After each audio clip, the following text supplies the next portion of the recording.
Hi everyone, welcome back to the channel. So today we finally get to review the first episode of the Wheel of Time TV show. So this review is going to have a spoiler-free section and a spoiler section. So with that being said, make sure you hit that like button and subscribe to the channel if you haven't done so already, and let's begin.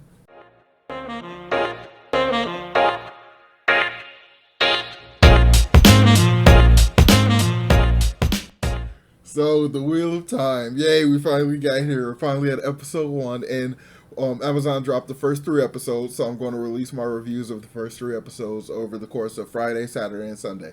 So first one today, and next one tomorrow morning and Sunday. So also the reactions of the videos will be on Patreon. So if you're interested in that, check the link down below and go ahead and check out those videos. But you also will need your own reference footage, just to let you know. So, all right, so non-spoilery talk. Let's talk a little bit about it. So, I really liked this first episode.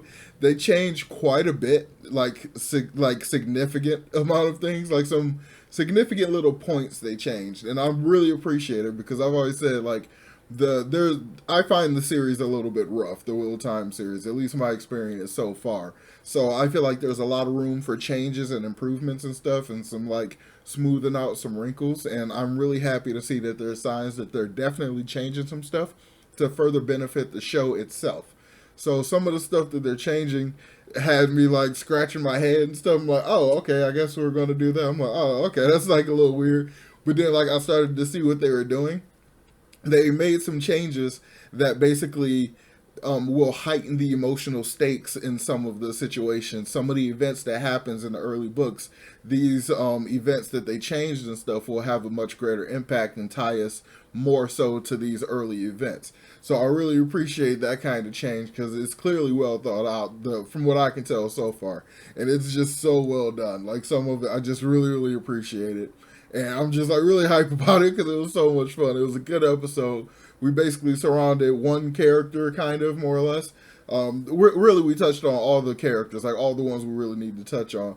But I feel like the core emotional arc, the character that I felt like got the most development was Nynaeve. Like, ironically, like the character, one of the characters I like the least from the books is like almost instantly my favorite character from the show, and I think it's just really well done. Like the actress who's portraying her, she's doing a really great job, and like some of the information that we get based on like the women's circle and all that stuff, the early Eye of the World kind of book stuff, like that they touch on. It's like really good to see that stuff when it pops up and like it gets you really giddy and everything.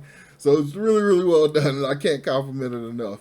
There's some stuff that I'm like, okay, you could have like kept that the way it was, but there is like a couple changes, kind of like a specific type of change basically that was made that I think has an effect that will lessen that change. It's like the nature of the story, what happens later, will eventually lessen that change. And I think it was kind of a mistake to inject this change that will ultimately be like lessened as a result of just the natural progression of the story, because what happens later is immutable. Like you'd have to fundamentally change the entire series if you don't do what comes next. So it's interesting that they kind of did that. I think I wonder how it's going to play out because this probably plays out in episode 2 and 3, and I haven't watched those yet. So yeah, all right. I guess we're going to go ahead and wrap up non-spoilery section so I can get into a little bit more specific detail about this episode. So spoilers for the first episode of The Wheel of Time. So one of the things that I was really interested in is that change that they made with not Egwene and Rand, right? Egwene and Rand. So they're already dating, and they have been dating, and like they're bumping uglies and stuff because they're all 20. So that was a change that I was already okay with, them aging up the characters. I appreciate it because there was a lot of like teeny boppy kind of stuff, as I call it, like in the early books, that I feel like we can kind of get past. So the nature of them having already been dating instead of this will they won't they that never works out. So I kind of appreciate that we have this sense of they tried it out and it didn't work kind of thing. But the whole situation when they break up, though, this is the issue that I have. They seem to break up because Egwene wants to train to be a wisdom, which apparently they've changed to the wisdom can't have kids and can't get married and stuff, which I don't think was a hard rule in the book. I could be wrong, but I'm pretty sure that's not a thing, which is another change. But that becomes the reason that they break up. But we know she becomes an Aes Sedai, and ends up, going on this huge adventure and stuff, so she doesn't really become a wisdom. So because that's not a situation, it feels like there's no real reason why they broke up. So that kind of creates an issue for me. I wonder how that'll be handled. Maybe it'll be like, even though I'm not going to be a wisdom, we still shouldn't be together because blah blah blah blah. Like, so I don't know if that's going to be a thing or not. So I thought that was an interesting change.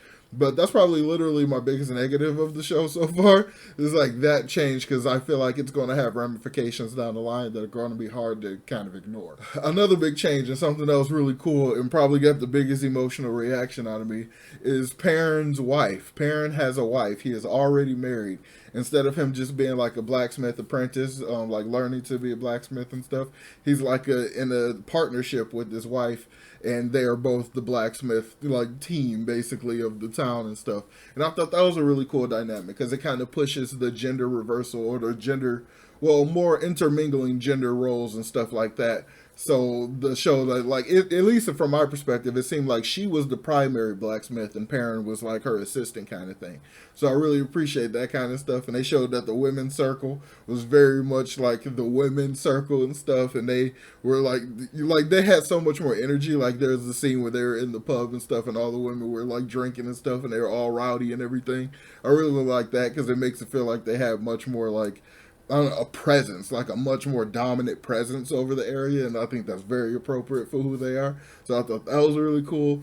But the thing with Perrin's wife that eventually happens when the Trollocs attack, like it had got the most largest emotional reaction out of me because it's so tragic.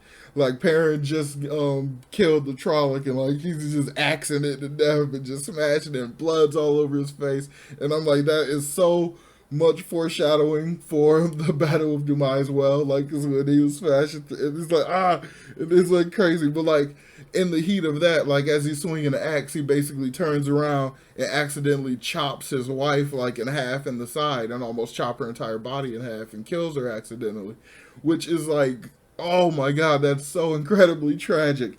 So Perrin is going to 100% be Perrin sad boy for the rest of the season. We already know that now. So it's like, it's just so tragic because already Perrin is by default my favorite character because he's my favorite character from the books. So to see him like go through that immediately just was so heart wrenching. I was like, and it's so terrible. But it like gives another dimension to his hatred of the axe. So when he has to end up using the axe more and becoming more of a fighter and stuff like that, he has an even stronger reason to be against it instead of just being like a peaceful person. So that's a change that just makes his character arc so much more rich and everything. And I think that's so amazing. And him having this history with his present wife, or his first wife, is going to give so much more dimension to the stuff with Fael.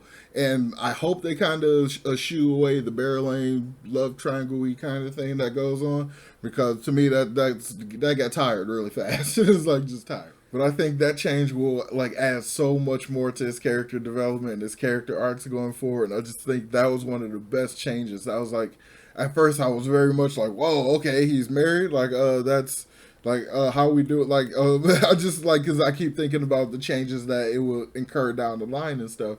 But then they kind of clean up those ramifications by stuff like what they did here. They not only cleaned up the potential ramification of that change, but they also used it to create way more character depth and character development stuff.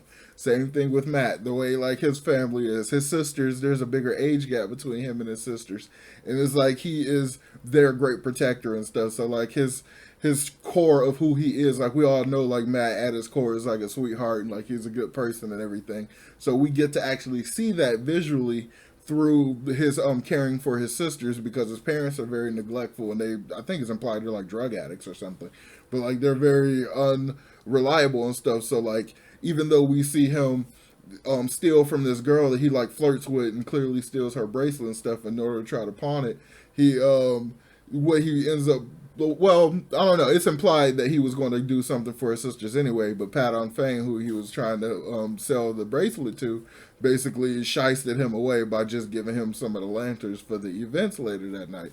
So just the entire nature of it, it's like he's a grifter and he's kind of shysty, but he's got like a heart of gold and stuff, and it's like all for a reason, but it kind of gives this greater depth to why he's going to end up grabbing that dagger. We kind of understand like he's stealing stuff because he needs money and everything. So it gives just so much more dimension to it, and it feels so much more rich and alive, and I just love it, and it's awesome. And this episode is a great start to the show, and I'm so happy that we got the show, and I am like just super hyped. I have no idea how many things that might have echoes or ramifications for later books because I'm not, I'm far into the series, but not, done with it or whatever. So, all right, I'm going to go ahead and wrap up this review. Make sure you hit the like button and subscribe to the channel if you haven't done so already. Let me know in the comments what was your favorite part of the episode. And remember, if you're interested in checking out my reactions, check out the Patreon link down below. All right, all right, I will talk to you all next time. Peace.